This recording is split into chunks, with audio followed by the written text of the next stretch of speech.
Hey guys, we're back with the next episode of our Sryth Fantasy text-based RPG. Last time we were hanging out with the Border Rangers. We're continuing to do that, leveling up in that area. Um, so we're gonna keep going right along with that. Hey, thanks so much for hanging out and joining me. Let's just go. Yeah, we gotta travel back to Easton to the Border Ranger compound. Um, let's hit the adventure.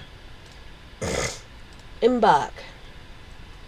Nerulda's sudden summons for you comes as no surprise. For nearly a month, you and the other rangers of the remote compound have been finding a gruesome telltale signs of brutal activities of large and dangerous creature in and about Fernwyn Wood.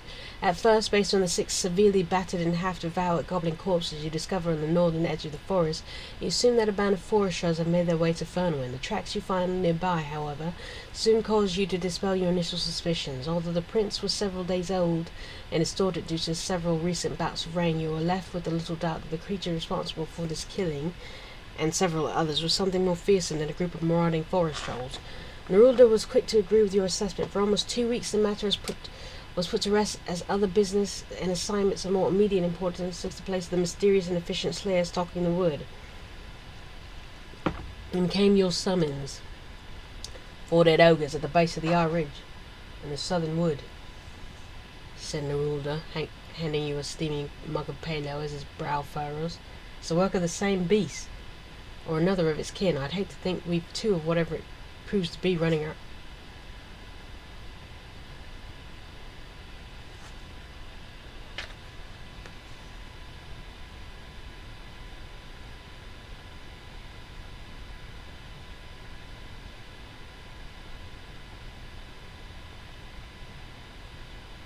I keep hearing a noise. I'm just trying to check.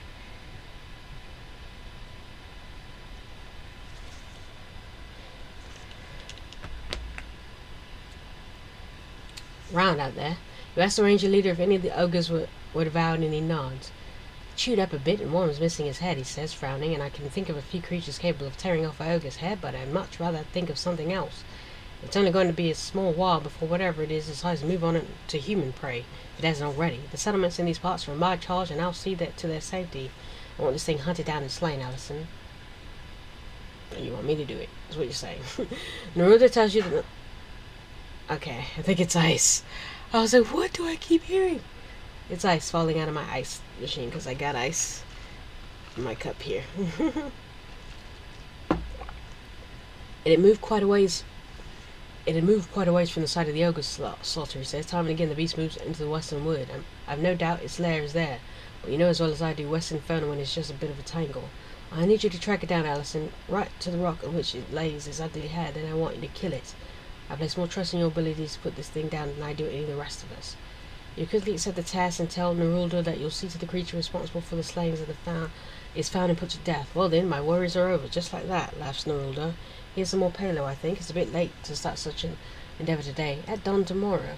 In the 2 hours before dawn, you set out alone from the ranger compound and press steadily westward into the heart of Fernwyn Wood.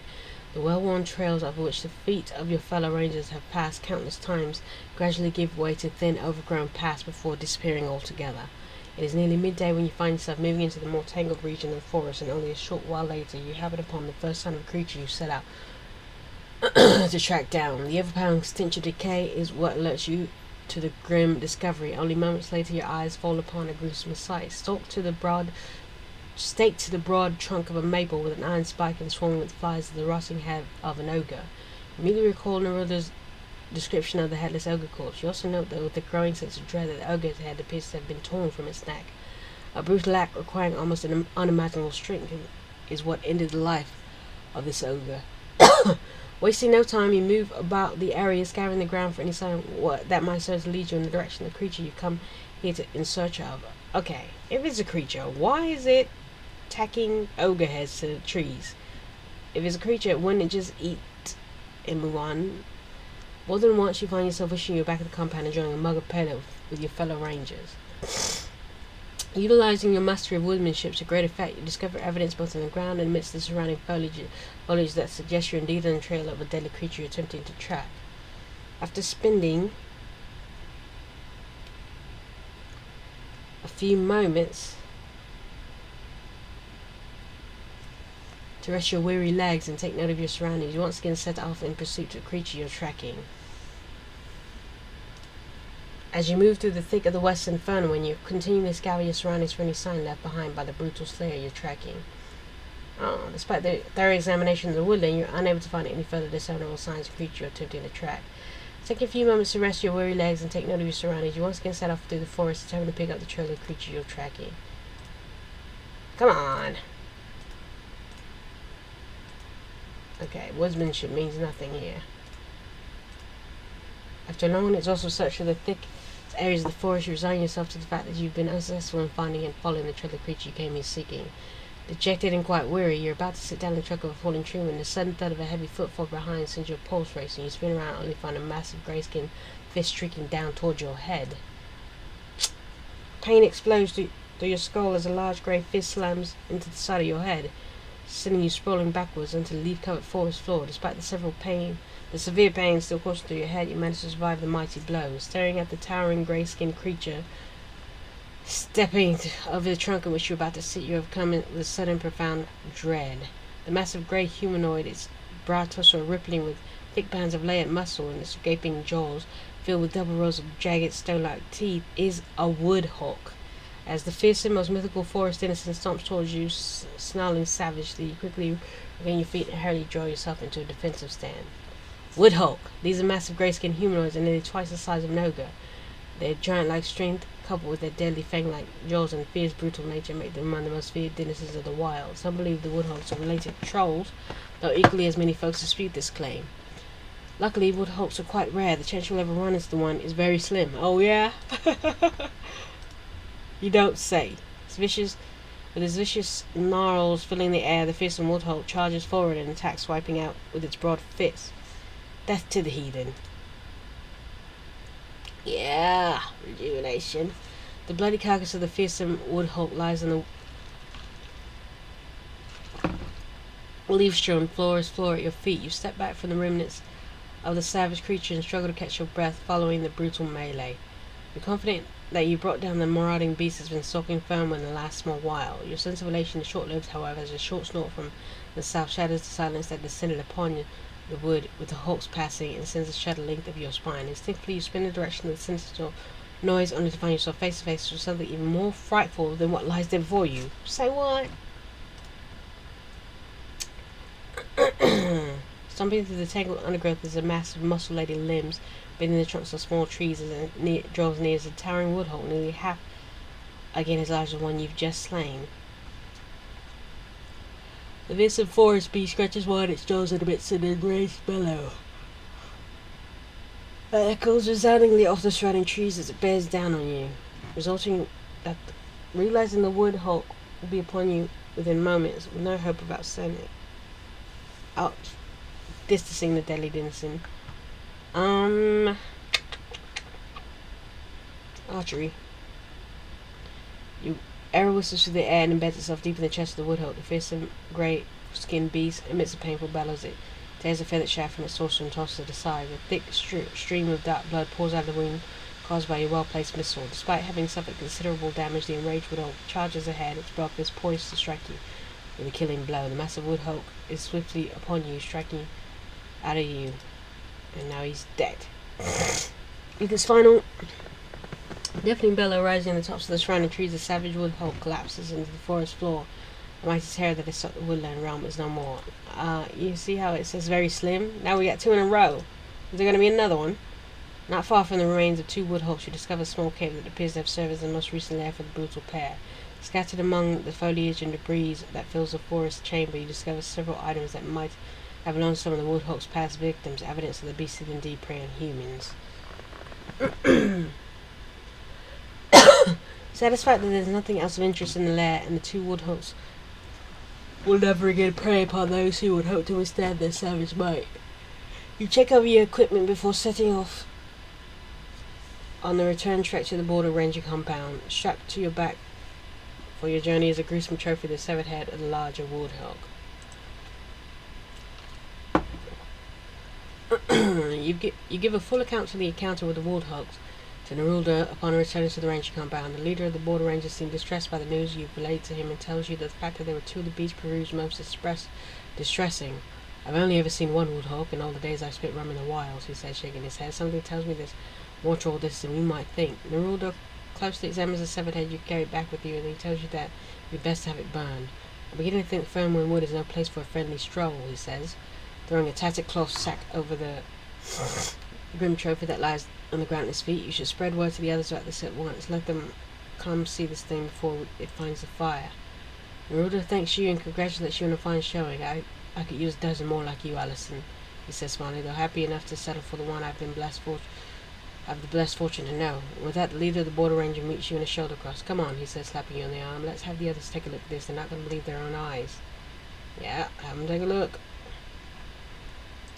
Winning! Alright, let's review our status.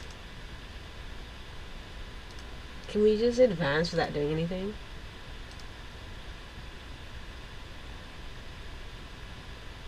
You're the current maximum attainable level for this guild. It says it's 9. The current maximum available is 5. The eventual maximum level is 9. Interesting. You spend a considerable amount of time speaking to Nerulda, the veteran ranger who oversees the outpost. He tells you that while the kingdom's eastern frontier is a region that is vital to the realm, it receives far too little attention, particularly in comparison to other such outlying areas. We ought to have 3 times our current number. Still, we do what we must with what we're allotted. Only we might find a few more like you, Allison. Hey, that's me. Okay, well, I guess that's it.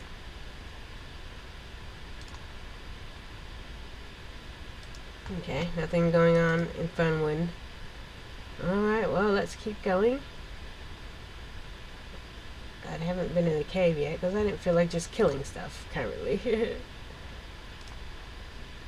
That's what's going on over here. Let's visit a new city. Galdrak is one of the most heavily fortified cities in all the North Broadlands. It is here that the most of Tisa's standing army resides in time of peace. The city is surrounded by lush farmland, although nearly a quarter of it has been claimed for use as proving grounds for the army. The affairs of the city are overseen by Thane Marindal, one of the Tisa's 5 Thanes. Hey, have I met all 5 Thanes? Does it give me a list? No, it doesn't. How dare you not give me a list? Draldok is called the gateway to the south, for the city has long defended the southern regions of the kingdom and guarded one of the few convenient ways into Tisa, Raylep's Pass. Currently, the city is in the grip of a series of powerful and crippling dust storms that have lasted for nearly a month. Given the climate of the southern Tisa and the city's geographic surroundings, it is almost universally accepted that these storms are not the work of nature. The city streets are all but deserted. The residents who dare venture out hold heavy rags over their faces to save themselves from swirling dust that chokes the air. The Proving Ground Adventures. I've done all the Proving Ground. That's interesting. Let's go to the Bazaar. Bazaar! The Galdric Bazaar is one of the largest urban markets in Old Tisa. The bazaar is normally teeming with buyers and sellers engaged in commerce, but due to the dust storms that have raged throughout the city, it is currently closed. Oh. What's going on adventure-wise? Daggerspire, the heavily fortified city of Draldok, lies helpless in the throes of a recurring series of powerful and crippling dust storms that have raged for nearly a month. You bravely offer your service to the city steward, Thane Marindal, who is eager to accept the help of a bold and experienced adventurer. Oh, is he now? We're gonna help the Thane, are we? Alright, let's try it. Embark. For nearly a month, a series of powerful dust storms have raged over Draldok's, crippling the heavily fortified Tissian city. With growing unrest in the city over the mysterious and natural storms, the steward of Draldok, Thane Marindal, has taken it upon himself to seek out a hero capable of getting to the bottom of this perplexing and troubling situation. When you offer your service to the Thane, he eagerly accepts and lays out the current situation to you in his private chamber.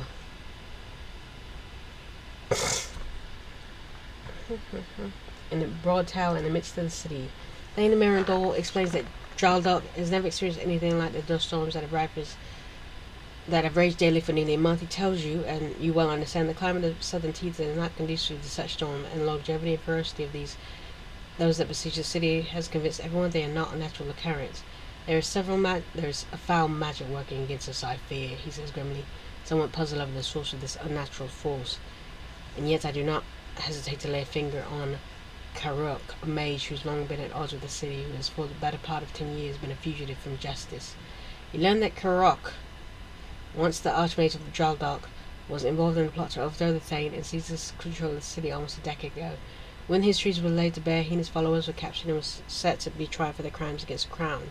Just days before the tribunal was to commence, Karok escaped and fled the city. All 14 of the conspirators were sentenced to death and were hanged within a week. I have no doubt that these storms are his doing, said the Thane. Karok was a powerful mage, and many said that he can control the elements at will. He said that nothing more than he would like nothing more than to bring ruin to that city that brought an end to his wicked schemes. I cannot allow that to happen. Thane Merindor explains that his biggest fear is that the dust storms that continue to ravage the city only means a far more sinister end. The storm will rage only about the city, he says. I fear that Karok might use the tactic to conceal from us the approach of real danger, one that we will not be wise to until it is at our very throats. The Thane tells you that he has been in council with his most trusted advisors and that they are certain that Karok's in hiding us in the forest east of the city, in the ruins of the ancient wizard's town known as Daggerspire. One may succeed where a larger group would fail, said the Thane. I fear the larger number might force Karok's hand without knowing what else he has in store for us. I would I would be remiss to choose such a course. Yeah, my throat's really like, oof. Thane Merindor thanks you for offering to undertake such a task, important and dangerous mission, and he wishes you luck. I shall pray for your success and your safety, he says. Karok is a scheming and merciless foe. Do not hesitate to dispatch him should the opportunity arise. He has long outlived his days and should expect no quarter. And Thane tells you that your mission will remain a secret that is known only to himself and a handful of the officials in the city, lest any agent of the outlaw mage be operating within Draldok. One of the Thane's advisor, a Tissian army scout, provides you the directions to Daggerspire, out in the eastern woods. Armed with this knowledge and with a firm resolve to see this battle through to a successful conclusion, you bid the Thane and the advisor farewell and prepare to set out on your mission. It's probably going to be a long one, right? So I probably won't go now. Locations near Draldok. Gotcha. Anything else? Hey, who's been here? Hello. You and Bop Bop. Nice to see ya.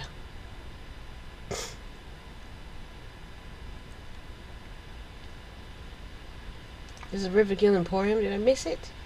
The massive building stuffed to its timber rafters with all manners as good as Draldok's Rivergill Emporium. The merchants who sell wares here are all members of the powerful trade and commerce federation known as the Rivergill. And me too. Having shown your Rivergill medallion to the pair of guards posted the entrance, you make your way through that bustling, noisy hall. Do I have anything to sell? I do not. Oh, the leather boots. This is a good price. I should go see what else I can sell.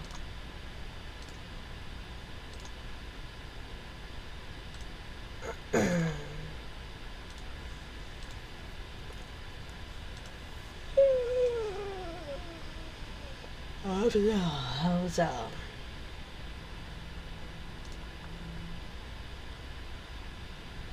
See right here. And out here you can see it. We got Tridmore, Megalosmire, Blackstorm Tower, Silver Wisp, the Barrow Lock region, Westman, Dragonware. I'm gonna finish this episode off, go back to my castle, since I'm by Tridmore anyway, and see about getting some stuff out that I might be able to sell for good monies.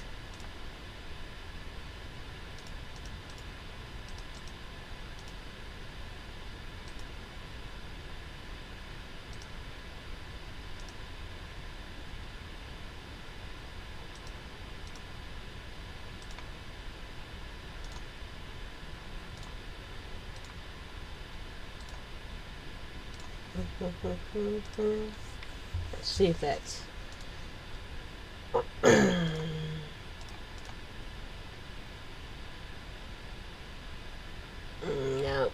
good. These are fine, but these... No, I need good money. I'm trouble.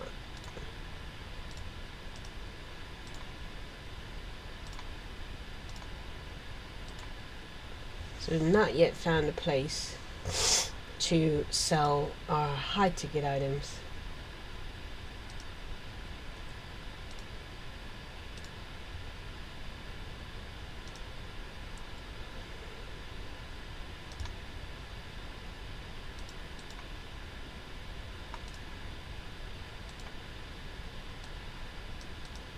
I know I checked the other one as well and tell me I didn't.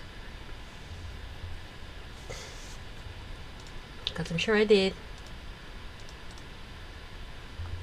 Alright. Let's hang out in the castle here. Do some upgrades.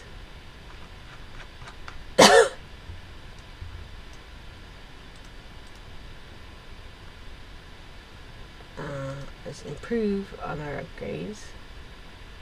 There you go. Get some feather bed action.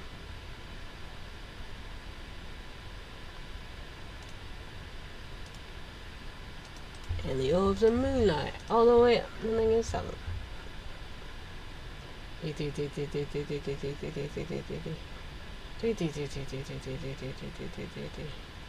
One. Oh, this is 2.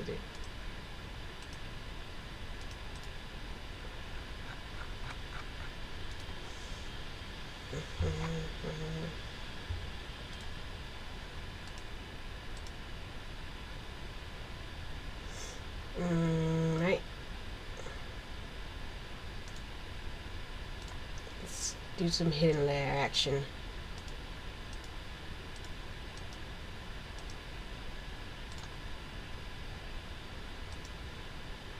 What's coming out this time? You watch in horror as a vague but unsettling image of a black-robed figure takes form just beneath the mirror's surface. The figure raises its hand, and from within the dense shadow collected beneath its overhanging hood is a pair of glowing silver eyes staring out at you. As quickly as the image has taken form, it dissolves, leaving you once again staring at only your reflection. You have little doubt the powerful entity being whose entry into this world portends ruin and decay is attempting to pass through the mirror. You vow to let no such attempt go unchallenged and resolve to keep close watch on the mirror. Okay, did it let some creatures out, or it was just saying hi?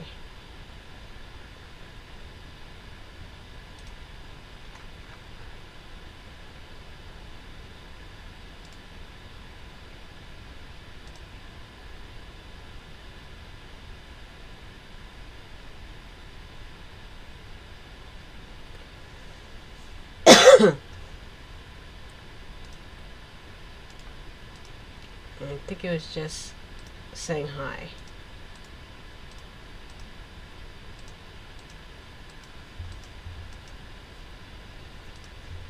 There's nothing else going on.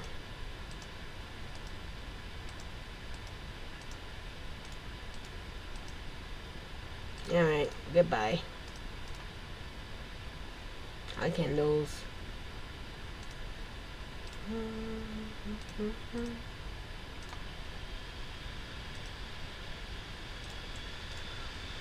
Get some free experience, because why wouldn't I?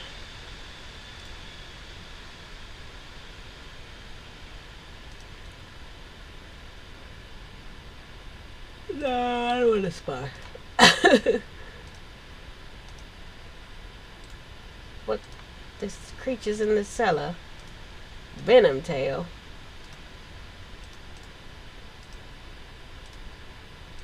Snakes and spiders. Okay, how many is it in here?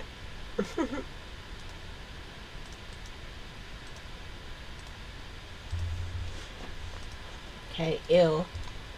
This is my payload cellar.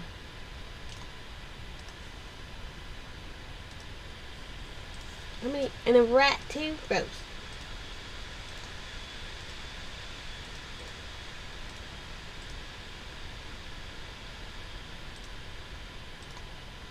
How many things are in here? Okay.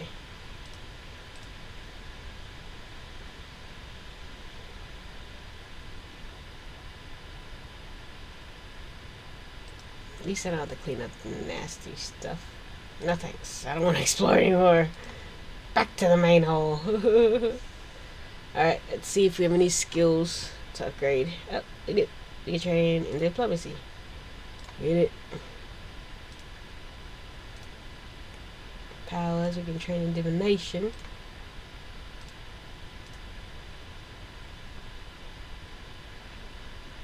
Cool.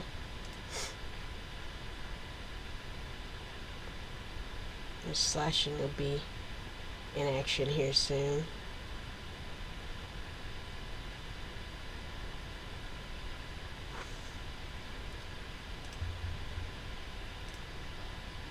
Hey, we're rank 63, guys. Awesome sauce. Number 8 in woodsmanship.